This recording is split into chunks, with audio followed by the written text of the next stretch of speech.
Kolik toho konopného výtažku si myslíte, že je dobré užívat, jak často, jestli třeba jednou ráno a večer, jak tam říkal pán, že mu stačí preventivně.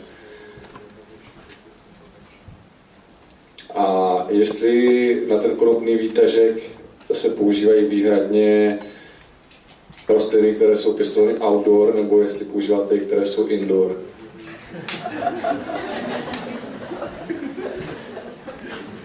Děkujeme.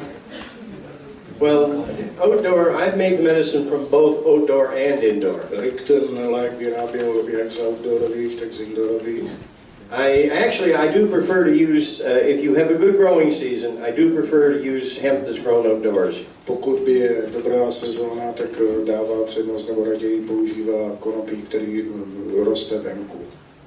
Now, as for dosing, it depends. I mean, if you have a serious cancer, pokud jde o dávkování, tak pokud budete mít závažnou formu rakoviny, then and if you've had no chemo or radiation, a pokud jste neprošli chemoterapii a ozařování, the idea is to try to get 60 grams of this oil into you in about 3 months. Tak jde o to, aby člověk snědl 60 gramů toho výtažku během, řekněme, 3 měsíců. Now, you start with little tiny doses of this oil, very, very small doses. Začíná se vždycky opravdu takovýma 5 dávečkama, opravdu jako třeba. For a beginner, it's so sedative, it'll knock down an elephant. Pokud je ten výtažek kvalitní, tak je tak sedativní, že by uspal i slona. But well, I tell people 3 doses, if you have a serious condition, 3 doses a day. Pokud máte nějakou vážnou nemoc, tak doporučujeme 3krát denně. Early in the morning, mid-afternoon, and about an hour before you go to bed. Hned ráno, v půlce odpoledne a potom tak hodinu předtím, než člověk chce jít spát. Now you'll see on our website, you'll see the instructions there. Now you start with very, very tiny doses. Když se podíváte na naše stránky Phoenix Tears CA, tak tam jsou podrobně ty instrukce rozepsány a doporučujeme tam vždycky opravdu začínat těma úplně malinkými dávečkami. Then every 4 days, just keep increasing the amount you're taking every 4 days. A po 4 dnech si na to člověk trochu zvykne, tak potom může zvýšit tu dávku a potom vždycky zvyšovat co 4 dny. And usually within 4 to 5 weeks, your tolerance builds up for this substance. A obvykle během 4 až 5 týdnů se u pacienta vytvoří tolerance na výtažek. And at that point, usually the average patient can ingest over a 24-hour period, they can ingest 1 gram of oil. A jakmile jsou na to zvyklí, tak už potom obvykle zvládnou sníst gram výtažku během 24 hodin v těch 3 dávkách. And once you're at that point, you can just continue to take the gram a day, like a third of a gram per dose, like 3 times a day, and take it until you're cured. A potom, jakmile je pacient na tom gramu denně v těch 3 dávkách, tak na gramu denně zůstává, dokud se nevyléčí. Now, after your body's back to a state of good health, jakmile se tělo zase uzdraví a je v dobrém stavu, then you can drop it back to a maintenance dose. Tak se dá snížit dávka na takzvanou udržovací dávku. I'd say like 1 to 2 grams a month. A většinou se jako udržovací dávka užívá 1 až 2 gramy za měsíc, kapička na večer. Just a little drop on your finger. Prostě 1 kapička večer. About an hour before you go to bed, you'll sleep very well, and then you can maintain good health with this maintenance dose. Nejlíp zase užívat hodinu předtím, než člověk chce jít spát a takhle tou udržovací dávkou si dokáže většina pacientů udržovat tělo v poměrně dobrém stavu. And the same goes for children too. I mean, give children little tiny doses of this oil for them to maintain good health. A stejně tak by to mělo být s dětmi. Děti by měly dostávat malé dávečky toho výtažku, aby si udržovali dobré zdraví. And you can prevent diseases like diabetes, from cancer, multiple sclerosis. You can prevent these diseases from ever occurring. A kdyby to takhle užívali, tak by se dalo preventivně působit proti tomu, aby u nich kdy vůbec vznikla rakovina, cukrovka, roztroušená skleróza. Jo, že by se to bralo preventivně, aby se ty nemoci u nich nedozvíjely. And another thing I keep mentioning about Fukushima. A taky často mluvíme o Fukushimě. That radiation is traveling all over the planet. Ta radiace nebo to záření z Fukushimy se teďka dostalo do atmosféry a je v podstatě po celé zemi, po celém světě. And in the future, it's going to affect the health and well-being of us all. A v budoucnosti to bude mít negativní dopad na zdraví nás všech. This is the only substance on this planet that I know of. A výtažek je jediná látka na tomto světě, o které víme, that undoes radiation damage. která dokáže odstranit škody zo záření. Now, I've had people that had taken radiation and they were burnt right from the chest right through to the back. Rick měl pacienty, kteří po zářkách byli propáleni prostě od hrudi po záda. And once they take the oil treatment, after 3 months on the oil, they can open their shirts. You would never know they had radiation. A potom po těch 3 měsících užívání výtažků většinou si rozepnou košili a žádné škody už tam nejsou. So with the danger that Fukushima poses at the present time, takže když zvážíme nebezpečí, které v současnosti představuje Fukushima, we should all be ingesting that oil, every one of us. Tak by každý z nás měl ten výtažek užívat. Okay, next question. Další otázka. Já bych to možná zvládla bez mikrofonu, trošku nahlas. Já bych se ráda zeptala, jestli jsou vám tedy známy i případy, kdy vlastně užívání tohoto přípravku nebylo úspěšné v léčbě dané choroby a případně jaké je jejich procento? Whether we have any successes and percentage of Well, the success rate for this medicine is truly unbelievable. Míra úspěšnosti tohoto léku je opravdu víceméně k nevíře, nebo neuvěřitelně vysoká. Now, there has been cancer patients that did die. Samozřejmě jsme měli i pacienty s rakovinou, kteří zemřeli. But in most of these cases, they were people that had been badly damaged with chemo and radiation. Ale většina z těchto lidí byli pacienti, kteří už byli hodně poškozeni předchozí chemoterapií a ozářkama. And I tell anyone that's had chemo or radiation, it's best to take anywhere from 120 to 180 grams of this oil as quickly as they possibly can. Všem, kteří prošli chemoterapii nebo ozařováním, většinou říkáme, ať sní 120 až 180 gramů toho výtažku co nejrychleji. Jak rychle to dokážou? You know, the damage that chemo and radiation does to your body, it lingers in your body. Protože ty škody, které v těle napáchá chemoterapie a ozařování, v těle zůstávají a začínají se projevovat později.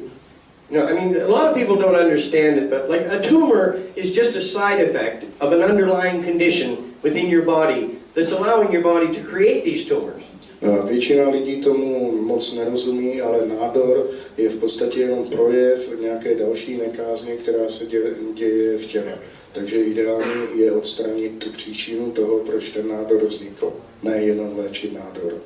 And the oil just doesn't go after the tumor. It's actually going off after the underlying effect that allows the tumor to happen. A výhoda je právě v tom, že výtažek nejde jenom po tom nádoru, ale zase se snaží najít, kde je ten problém, kde je ta příčina toho, že k rakovině došlo.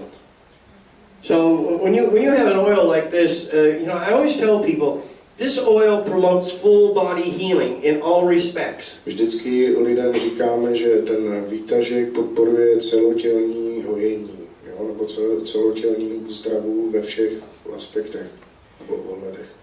Now, when I was doing this back in Canada, I treated thousands of people. Rick v Kanadě vyléčil tisíce lidí. I do not know of any medical condition that this oil would not be of benefit for. A není si vědom žádného zdravotního problému, na který by ten výtažek nefungoval. That's the reason I call it a cure-all, because you can use it under all conditions. A proto tomu říká všelék, protože se to dá použít za všech podmínek, víceméně na všechno. And from what we've seen, it can replace the use of practically all pharmaceutical medications. A z toho, co jsme viděli, tak výtažek dokáže nahradit víceméně všechny farmaceutické přípravky, které jsou v současnosti používány či prodávány. If you have the oil in your possession, you don't have to take their pharmaceutical poisons any longer. Jakmile budete mít výtažek, tak prostě budete vědět, že ty farmaceutické jedy a různé jiné přípravky prostě už nikdy nebudete muset užívat. If you want to see real healing power, give Mother Nature a chance and the cannabis plant. Pokud chcete vidět opravdu velikou léčivou sílu, tak zase je nejlepší dát šanci přírodě, ať se příroda předvede ve formě přírodního výtažku. There is no better medicine on this planet. Lepší medicínu na této planetě nemáme. Next question.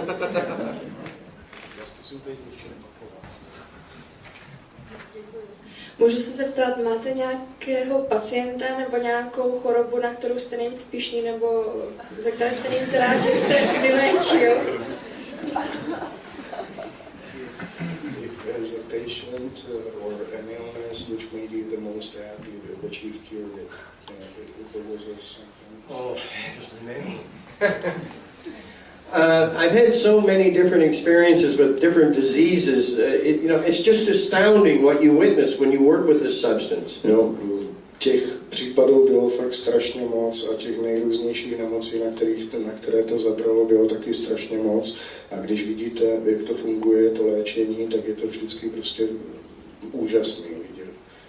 A lot of the people that I treated were, 60 or they're in their 70s and 80s. Hodně zrikových pacientů byli ve věku 60-70 let.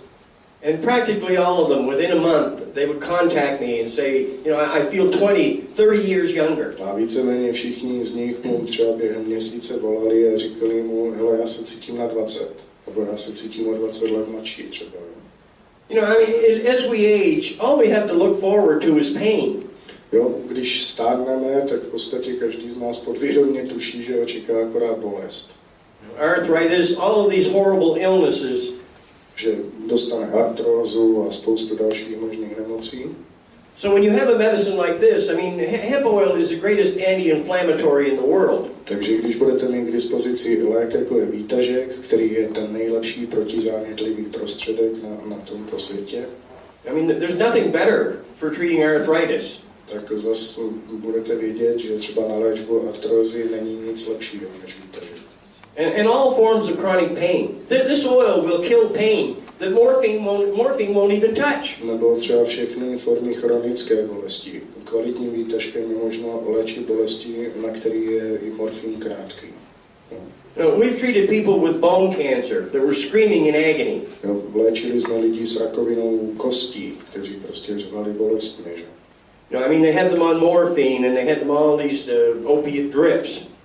Byli na morfínu, dostávali opiové kapačky. And I've had patients call me up, get the oil, and the very next day call me up and say the patient is out of pain.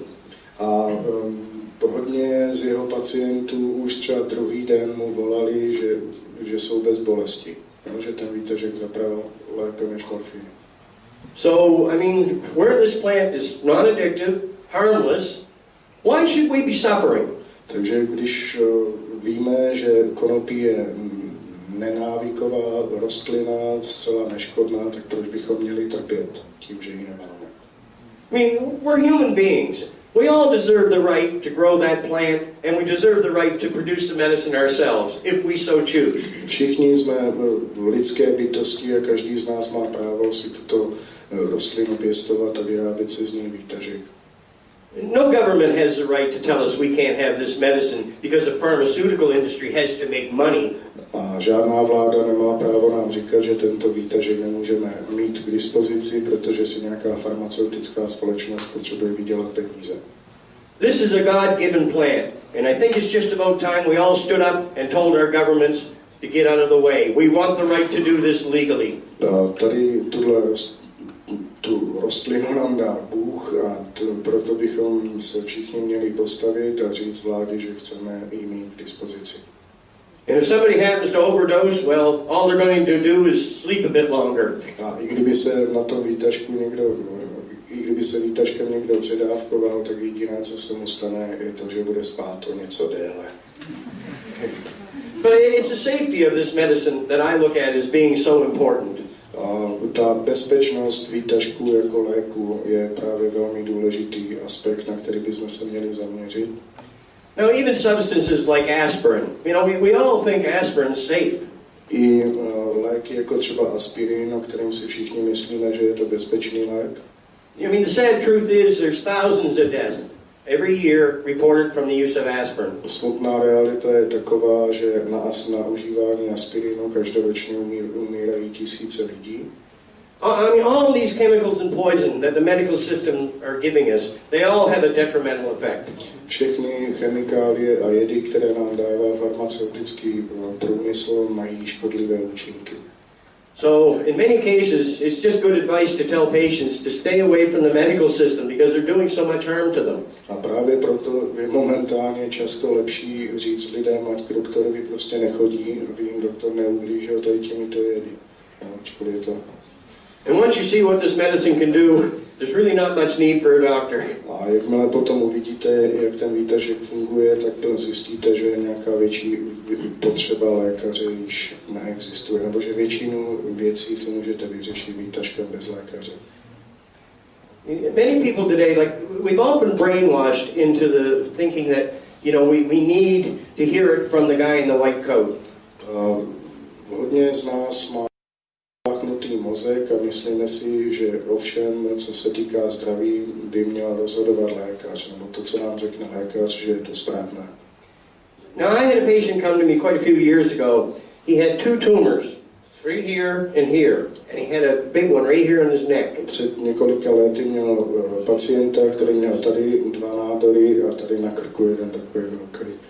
He got the oil treatment from me, and about 6 weeks later, he called me on the phone. A vzal si od Rika výtažek a zavolal mu asi po 6 týdnech.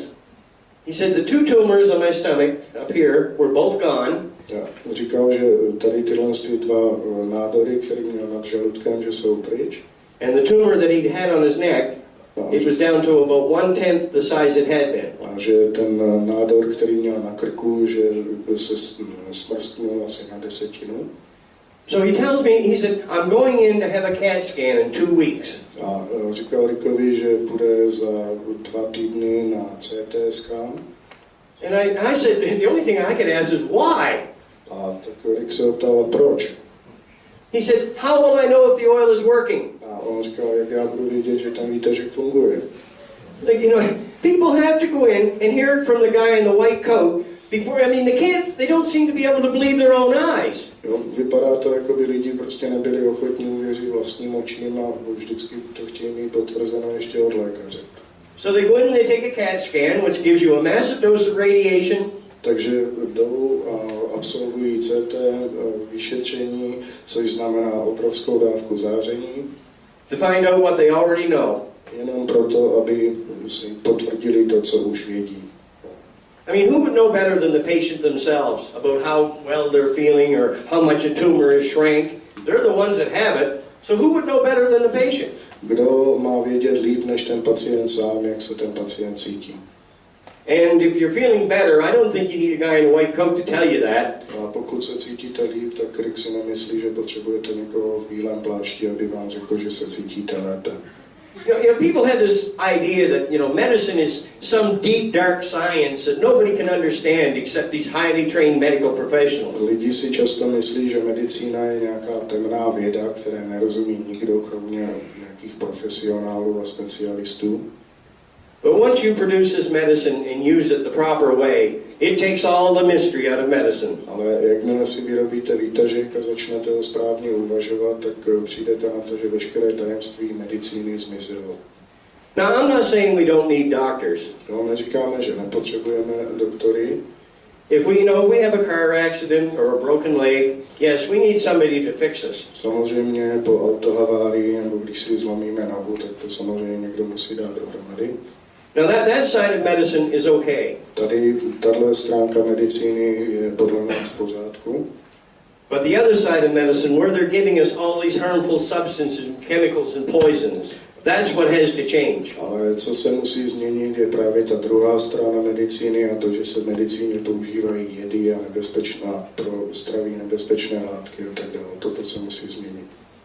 And we have to start using the healing power of plants again, because that's real medicine. It does no harm. A proto bychom v medicíně měli začít co nejvíc využívat zase přírodní výtažky a byliny a tak dále, protože ty neškodí. You know, I mean, over the last few decades, they've been successful in actually convincing the public that poison and radiation is good for you. Za posledních několik desetiletí se lékařským profesionálům podařilo vysvětlit lidem, že je pro ně záření něco dobrého, něco bez čeho nemohou žít. You know, if you took a 10-year-old child and you asked them, is radiation or poison good for you? Instantly that child would tell you no. A když vezmete 10leté dítě a zeptáte se ho, jestli je pro něj ozáření nebo nějaký jed, jestli je to dobré, jestli by to mělo užívat, tak vám hnedka řekne, že ne. Then you go, if you have a disease that the medical system wants to treat, well, then you ask your doctor, well, why are you giving me poison?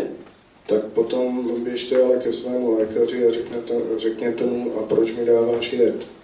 And they'll tell you that it's necessary to treat you effectively. A oni vám řeknou, že ten jed je potřeba k tomu, aby vás mohli účinně léčit. I mean, when a 10-year-old child knows more about healing than a doctor, I think our medical system is in trouble. A jestliže tedy 10leté dítě ví o hojení víc než lékařská profese, tak je něco v nepořádku. And doctors have to start following their own Hippocratic oath. A lékaři by měli začít se chovat podle Hippokratovy přísahy. First, do no harm. Neškoď. I shall not administer poison. Nedávej jed. Start using medicine that's harmless and medicine that works. Jo, máme k dispozici medicínu nebo lék, který je neškodný a který funguje, tak měli bychom ho začít užívat. And since we put our lives in their hands, I don't think it's asking too much. A jelikož jim dáváme naše životy do jejich rukou, tak si Rick myslí, že nechce zas tolik. Let's put some trust back into medicine. Pojďme medicíně vrátit důvěru. Okay, next question. Další otázka. Já jsem se chtěl zeptat pána, jak často on bere vlastně tu dávku a potom ještě, jestli při té výrobě není na škodu, když se používají vlastně chemikálie na výrobu toho extraktu a jestli je možné ten extrakt vyrobit vlastně nějaký jinak ještě.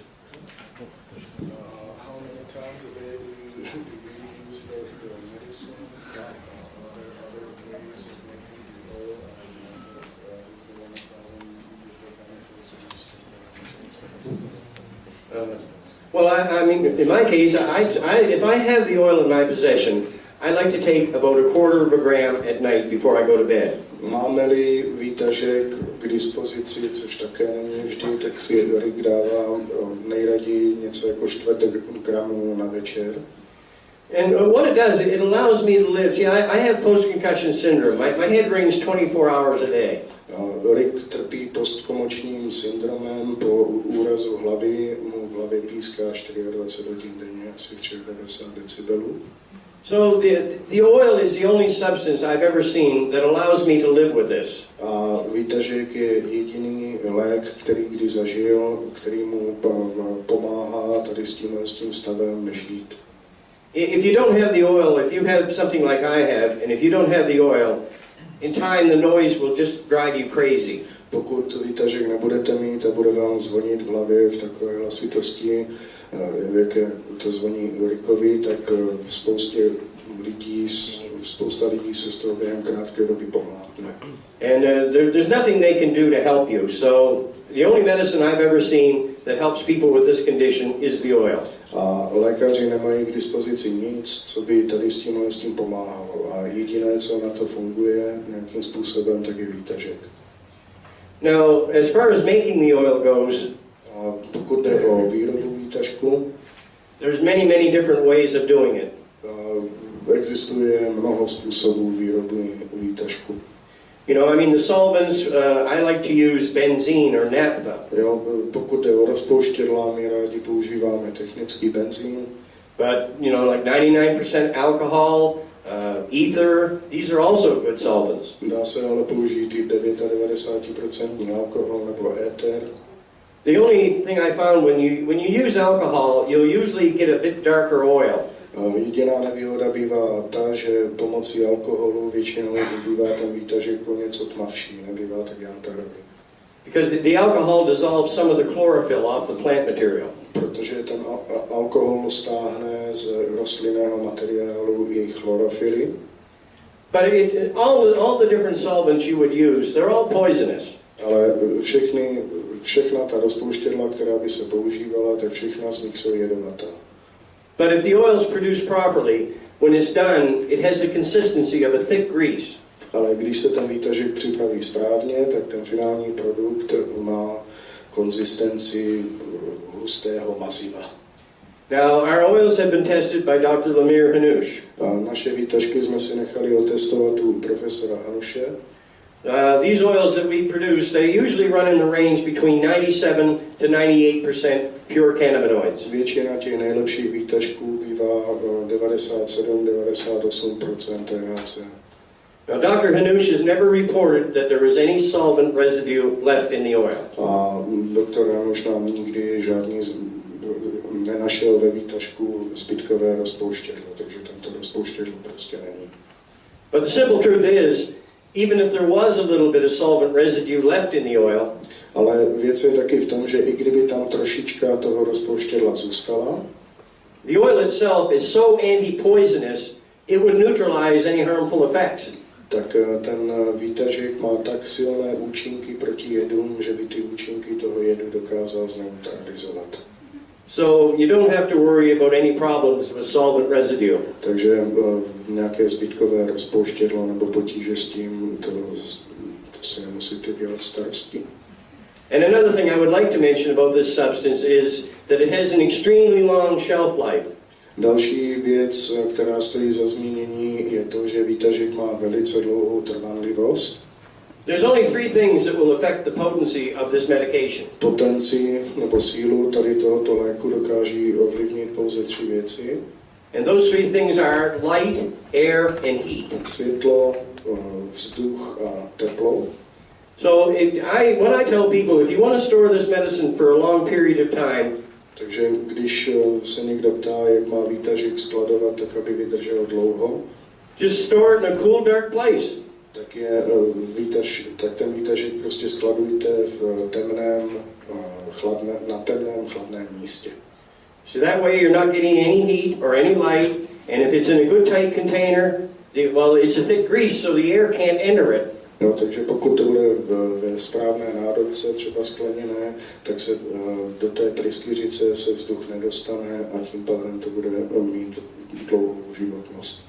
I think if you took a jar of this oil and put it away and went back 100 years from now, my si myslíme, že kdybyste prostě někde zakopali nějakou nádobu s výtažkem a přišli k ní za 100 let, I think you would find it has just about the same potency as when you put it there. Tak by to s větší pravděpodobností mělo přibližně stejnou sílu, jako když jste to tam zakopávali. So this is medicine that will keep for a very, very long time. Takže je to medicína, která vydrží velmi, velmi dlouho. Next question. Chtěl jsem se zeptat, jak je to s případnou závislostí, třeba jen psychickou, po vysazení výtažku? Jestli máte nějaké zkušenosti s tímto?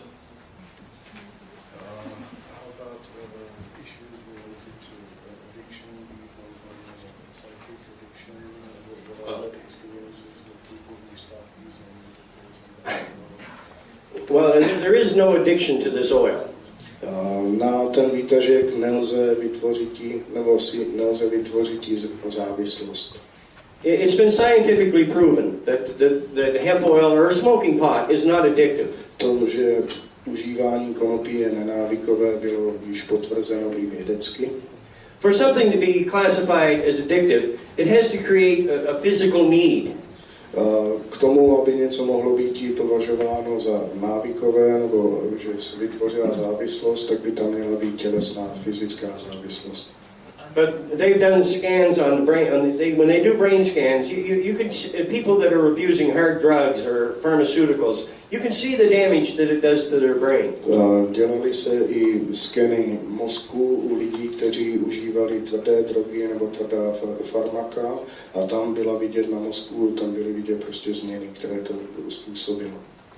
When you're using this oil, you are not damaging your brain. As a matter of fact, you're actually growing new brain cells in your hippocampus. A když budete užívat ten výtažek, tak si žádné mozkové buňky nepoškodíte, naopak vám budou dorůstat nové hypokampy. Okay. Next question.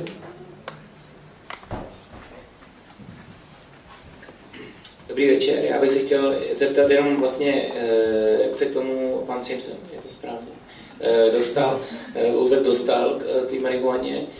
No, ale trošku podrobněji, jestli by to nešlo. A potom bych se chtěl zeptat, jestli už se pokoušel třeba léčit tím výtažkem i HIV, AIDS. How did you get to it, and have you ever tried to cure AIDS? Oh. Well, yes, we've had patients that have AIDS, and it's treating AIDS very, very successfully. Pacienty s AIDS jsme měli a výtažek dokáže AIDS léčit velmi účinně. If you go up on YouTube, there's a fellow up there, he had AIDS, his name is Sean. Na YouTube najdete třeba klipy chlapíka, který se jmenoval Sean, a ten tam popisuje, jak se léčil. Before he started taking the oil, he was taking 36 pills a day. Než začal s výtažkem, tak užíval 36 různých tablet denně. And he'd had AIDS for 20 years, and he was dying from the disease, and he was actually looking for a walker. A v té době měl AIDS 20 let a už na to pomalu umíral a už si hledal chodítko. Within a month of him starting the oil, he was out jogging. Po měsíci na výtažku si šel ven zaběhat. The last time I talked to him, he was taking no other medications, and his viral load was 0. A když jsme s ním mluvili před lety naposled, tak měl nulovou virovou zátěž a neužíval žádné jiné léky. I mean, we're even seeing people with diseases like schizophrenia. Máme i pacienty třeba se schizofrenií. Alzheimer's. S Alzheimerem. All of these diseases, they all can be helped with this medication. Všem pacientům, kteří trpí všemi těmito nemoci, lze účinně výtažkem pomoci. So like I said, it promotes full body healing in all respects, no matter what you have. This is the best medicine I know of. Jak jsme říkali, výtažek podporuje celotělní úzdravu a je to nejlepší lék na tomto světě.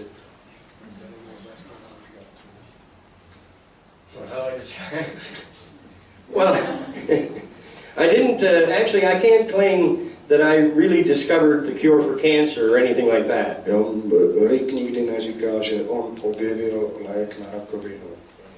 I mean, I heard this report on a local radio station in 1975. V roce 75 slyšel v rádiu příběh o tom, že to má tyhle účinky. And it came out and stated that the active ingredient in marijuana, THC, has been found to kill cancer cells. A v tom rádio příspěvku říkali, že aktivní látka v konopí, to znamená THC, zabíjí rakovinné buňky. I can't really say I paid much attention to the report at the time. Nelze říci, že by té zprávě tehdy věnoval příliš pozornosti. But almost 30 years later, it was due to that report that I was able to cure my own cancer. Ale nebýt tady tohohle z toho, tak by si o 30 let později nevyléčil tu svou vlastní rakovinu. So that's how it all came to be. I mean, I heard the report, I had cancer myself, I had one removed that was close to my eye, like you've seen in the video. No, jak jste viděli ve filmu, tak měl prostě rakoviny na obličeji. So it was about a week after the surgery that I was looking at that area. Šel na operaci, nechal si to vyříznout a asi po týdnu se díval znovu na to místo. And that's when that report I'd heard 30 years before popped back into my mind. A tehdy se mu vynořila v paměti tato zpráva z rádia. Now I had two other areas, one on my cheek and one on my chest. A potom měl ještě další dvě místa, jedno na tváři a jedno na hrudi. That I was supposed to go back and have removed. A měl jít zase na další operaci, aby mu to vyřízli. So I just when the report came back into my mind, I almost didn't try it. A zase, když si na to tehdy vzpomněl, tak to víceméně ani nechtěl vyzkoušet. I just thought, curing cancer can't be this simple. Protože si říká, že léčba rakoviny přece nemůže být něco takhle jednoduchého. But I went down and I put oil on my chest and I put oil on this one and I left a bandage in place for 4 days. Ale namazal si to, přelepil náplastí, nechal ty náplast tam 4 dny. At the end of 4 days, both of them just pink skin. Both of them were totally healed. A po těch 4 dnech měl na obou místech jenom růžovou kůžičku, takže obě dvě ta místa byla zahojena. Well, then I started telling people that I knew well and friends, I started telling them about this. A pak o tom začal říkat kámošům a lidem kolem. And it was like, yeah, right, Rick, marijuana cures cancer. Nobody believed it. A nikdo tomu samozřejmě nechtěl věřit. Jasně, Riku, konopí léčí rakovinu, jasně. So after a few weeks, I was starting to think maybe they're right. Po pár týdnech si začal myslet, že teda možná mají pravdu.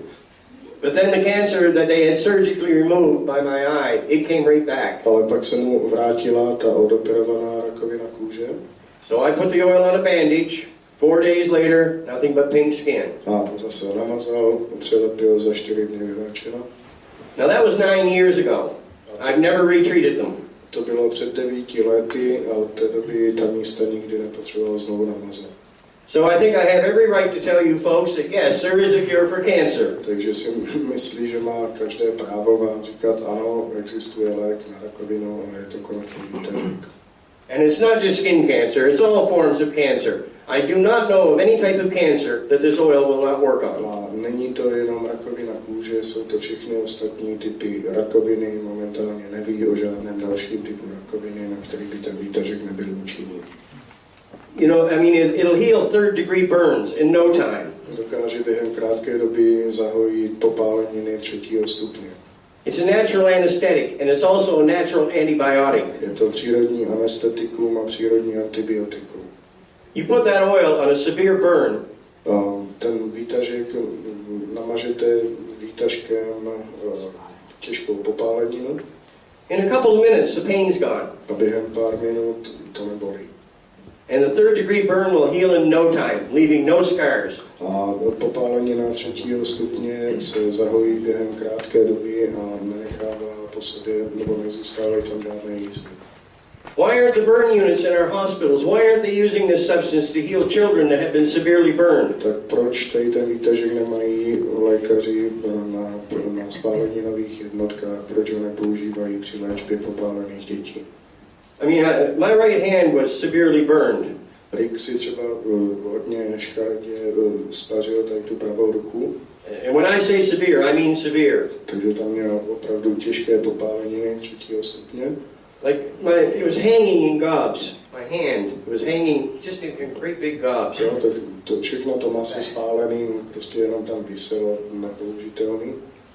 My girlfriend, she came down and she cut him off with a pair of scissors. Pak po pár hodinách přišla jeho přítelkyně a ostříhala to všechno spálené maso. I know that sounds horrible, but you don't feel it because it's all dead. Jo, ale zní to hrozně, ale když se to stříhá, tak to člověk necítí, protože je to mrtvý. And when I did it, I said, there, now I'm going to be scarred for life. A když se na to tehdy díval, tak si říkal, že tam bude mít jízvy do konce života.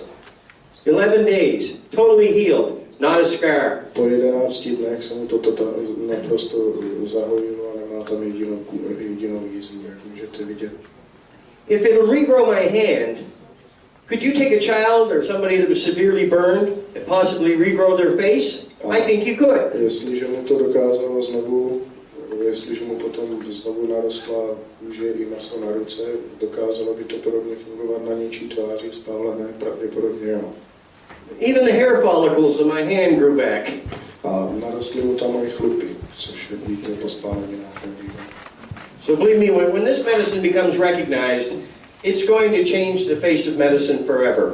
Takže jakmile tato medicína bude, nebo tento lék bude oficiálně uznán, tak na věky změní moderní tvář medicíny.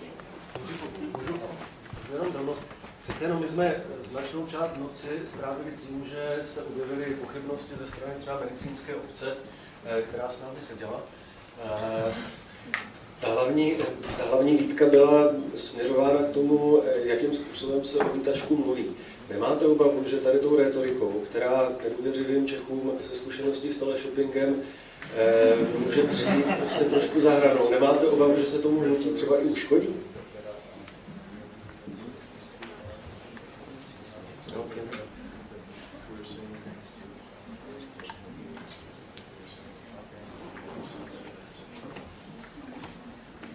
Well, I'm not saying that this medicine can heal every disease on the planet.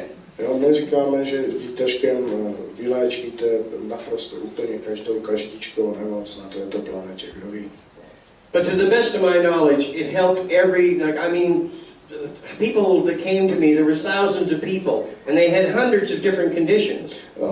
Ale prostě opravdu po těch praktických zkušenostech, kdy za ním chodili tisíce lidí, kteří měli stovky nejrůznějších nemocí.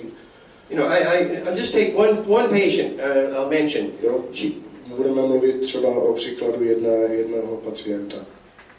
This lady had very bad allergy problems. Pacientky. Měla velké problémy s alergiemi. She had polyps in the bowel. Měla polypy ve střevech. Gallbladder problems. Potíže se žlučníkem. Arthritis in her back. Artrózu v zádech.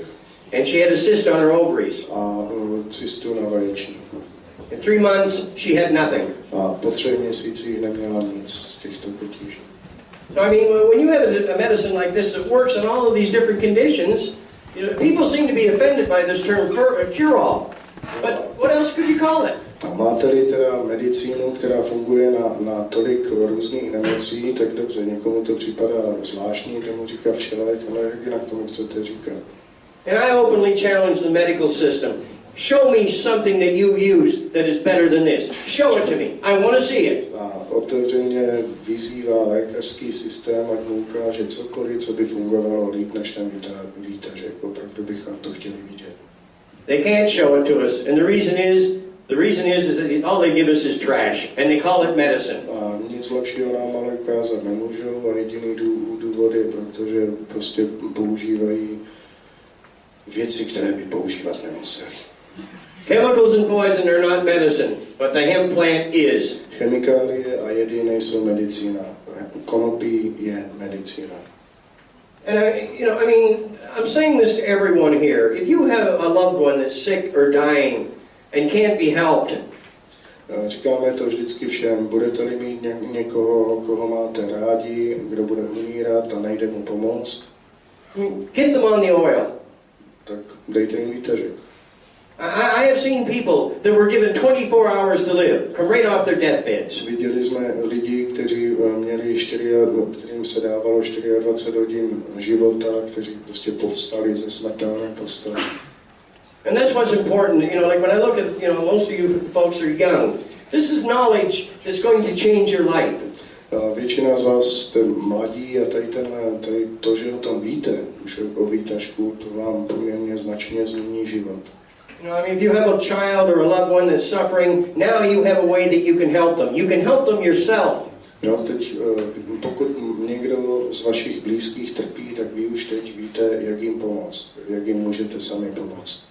And let's face it, who on this planet has the right to tell us that we cannot use this plant? Who has that right? A kdo na této planetě má právo nám říkat, že tuto rostlinu nemůžeme užívat? And why should we die so big drug companies can make more money? A proč bychom měli umírat jenom proto, aby si velké farmaceutické firmy mohly vydělat ti peníze? I think it's time for the human race to start using some common sense. Let's get back to reality. Let's use some real medicine for a change. Pomalu čas, aby lidská rasa začala užívat selský rozum. Měli bychom se vrátit k realitě a začít využívat přírodní lék. I'm not saying go into your doctor's office and slap him in the face. Neříkáme, abyste šli k doktorovi a hned vylískali ve dveřích. But the bottom line, we've all been brainwashed. Potíže v tom, že mozky vymyly nám všem. The doctors are no different than we are. They're told the same propaganda, marijuana is dangerous. Ti doktoři prošli stejnou propagandou jako my. Taky jim říkali konopí, marihuana je bezpečná a tak dále. If it's so dangerous, would somebody please show me somebody that died from marijuana? A jestli je to tak nebezpečný, mohl by nám už někde ukázat někoho, kdo na to konopí zemřel? We were all simply educated in lies. No, prostě bylo nám lháno. Lhali nám a vzdělávali nás tady v této lži. And now I think we're finally entering like the age of enlightenment. We're waking up. A teď už ale máme pocit, že dochází k jakémusi probuzení, že si to lidi už více uvědomují. And I honestly believe within the next, say, 2 or 3 years from now, A věříme tomu, že třeba během 2-3 let we'll look back on this medicine that they're giving us today, like it'll be unbelievable to us that we actually took this trash and called it medicine. tak si budeme dívat na ty farmaceutické přípravky, které jsou dneska používány a už si budeme říkat, jak je to možné, že se to vůbec někdy používalo. I don't think we should seek retribution, but I think we should go into our politicians and doctors and say, and just lay the cards on the table. Nejde o to, aby došlo k nějaké pomstě, ale měli bychom jít za lékaři, za politiky, dát karty na stůl. I mean, just simply tell them to stop denying reality and to start doing their jobs properly. A jednoduše jim říct, aby přestali popírat realitu a aby začali dělat svou práci tak, jak by ji dělat měli. You know, we're the ones that pay the salaries of these people. My platíme jejich výplaty. And I think it's just about time they should realize who's working for who. A je pomalu na čase, aby si uvědomili, kdo pracuje pro koho. You know, I mean, the people are the power in any country. V každé zemi by ta opravdová moc měla být v rukou lidu. And if we want to change something, if we stand together, we can do just that. A jestli něco chceme změnit, tak když se postavíme všichni dohromady, tak té změny můžeme dosáhnout.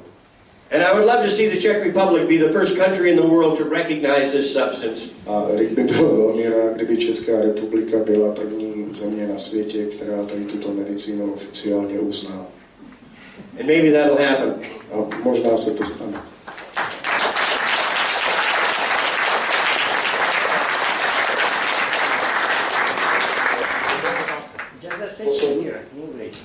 English question. Yes.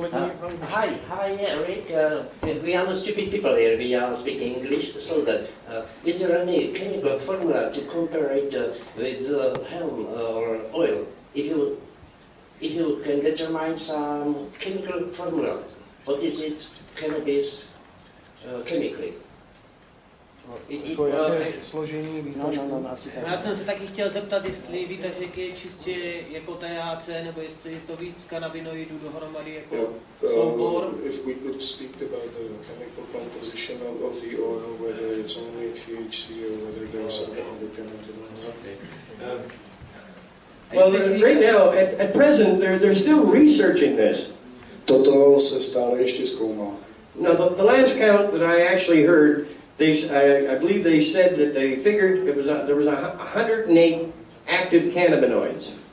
Při posledním zčotu, co víme, tak se počítalo se 108 různými kanabinoidy, které se našly v konopí. Jako ve výtažku? V konopí jako takové. Jo.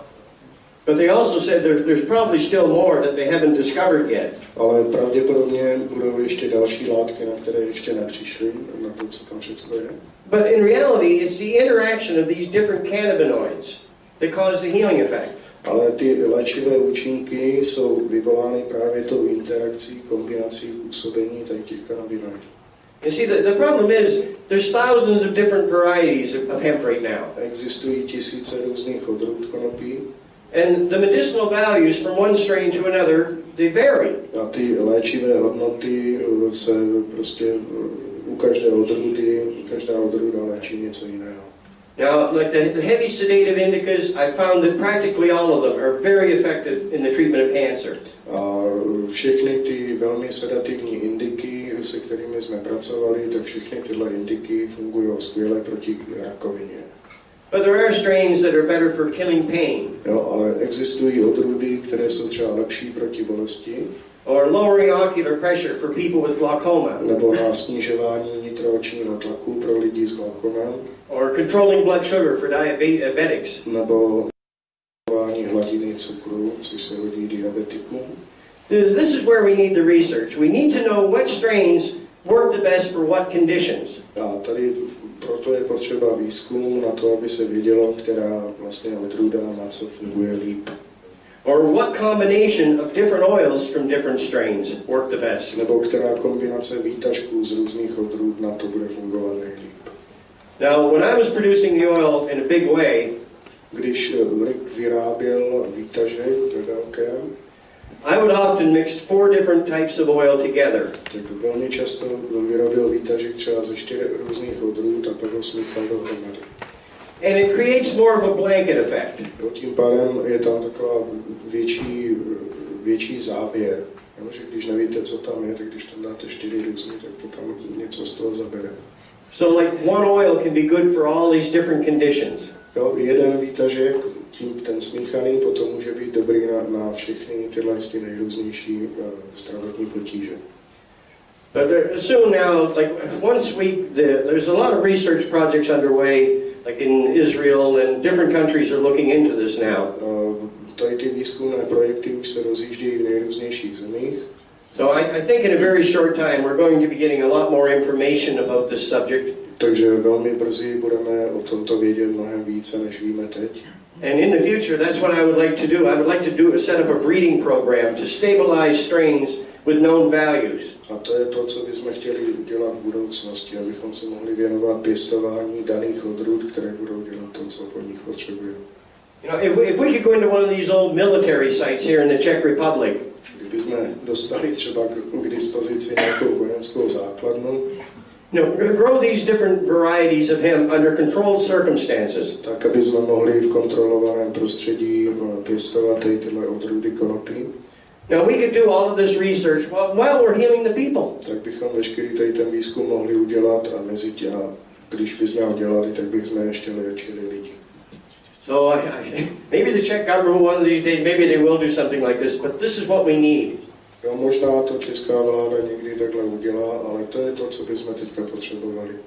Just let us do the research in a non-restricted way. In no time, we would have this figured out. It's just a simple process of elimination. Bude se k tomu používat velmi jednoduchá metoda eliminace a budeme-li mít podmínky a nechají-li nás někde bez nějakých restrikcí dělat to, co chceme, tak ten výzkum jsme schopni velice snadno udělat. Any more questions? Ještě zvládneme jedno. Ještě jedna teda. Kdyby se někdo bál doma vyrobit ten olej, jako se k tomu If someone is afraid to make olej,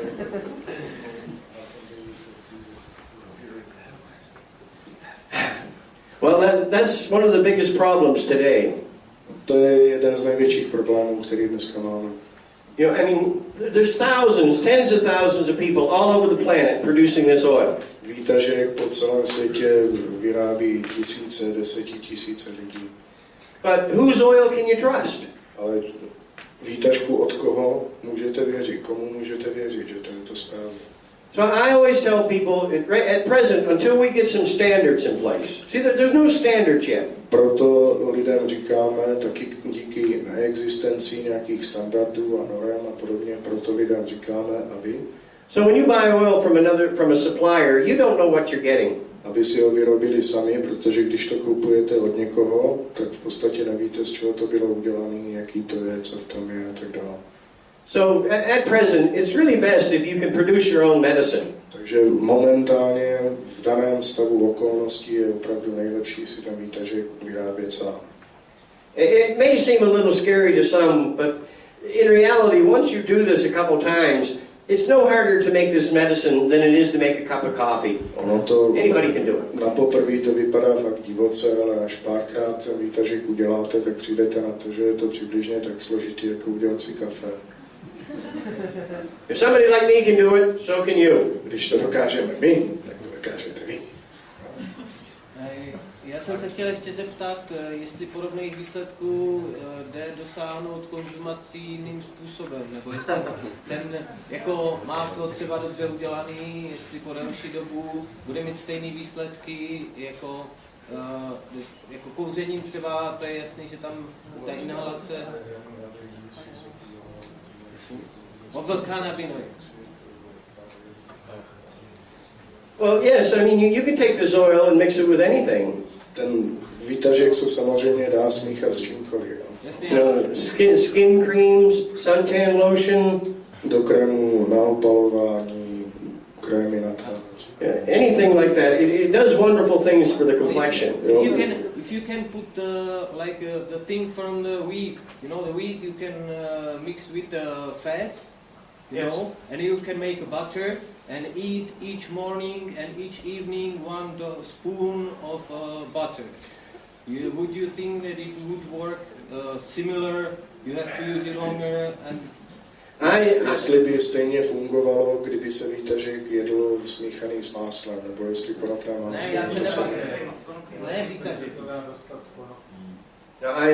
I believe you should use the medicine. If you have a serious condition, use the medicine in its purest form.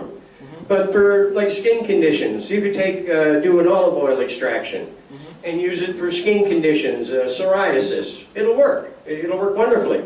But the serious conditions like MS, cancer, these type of things, Lou Gehrig's disease, you need the best.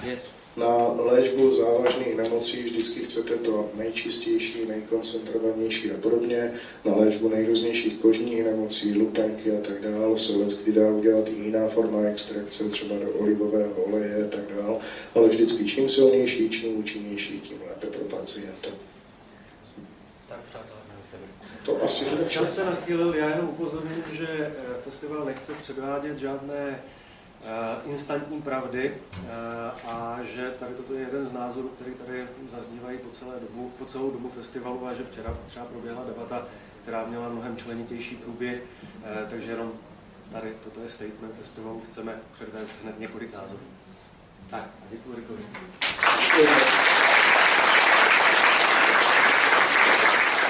Děkuji.